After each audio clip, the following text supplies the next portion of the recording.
اسماء حسنہ کے بارے میں صحیح مسلم اور ترمذی میں لکھا ہے کہ اللہ تعالیٰ کے 99 نام ہیں، انہیں جو بھی حفظ کر کے دہرائے گا، چونکہ اللہ تعالیٰ کے ہر نام کی الگ خاصیت اور علیحدہ صفت ہے، لہذا ان کے فوائد اور خاص بھی مختلف ہیں۔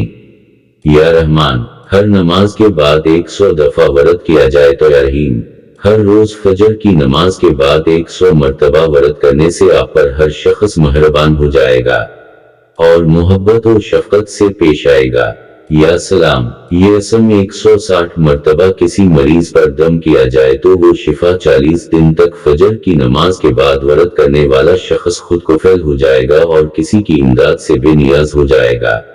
یا خالقو، ہر روز ظہر کے وقت 100 مرتبہ اس کا معمول بنا لیا جائے تو اس کے بدلے اللہ تعالیٰ ایک فرشتہ مقرر کر دیتے ہیں جو تا قیامت پڑھنے والے کے حق میں دعا کرتا رہے گا، اس کا چہرہ روشن ہو جائے گا۔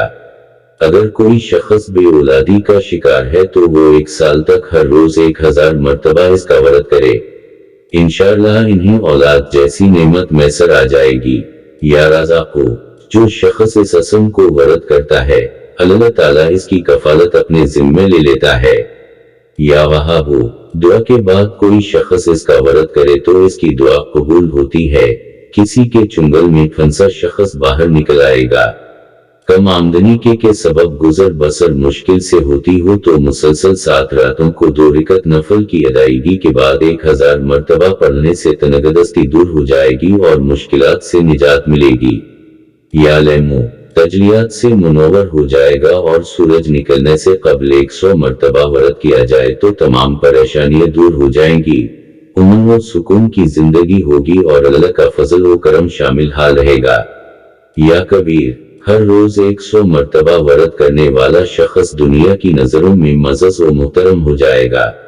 یا حفیظ، یہ اسم دہرانے سے ہر قسم کی آفات سے نجات ملتی ہے اور انسان ناگہانی آفات کے علاوہ حادثات سے محفوظ رہتا ہے۔ یا مقیت، اگر کسی بچے کی عادات اور اعتبار خراب ہوں تو اسے یہ اسم 1 گلاس پانی پر دم کر کے پلائیں۔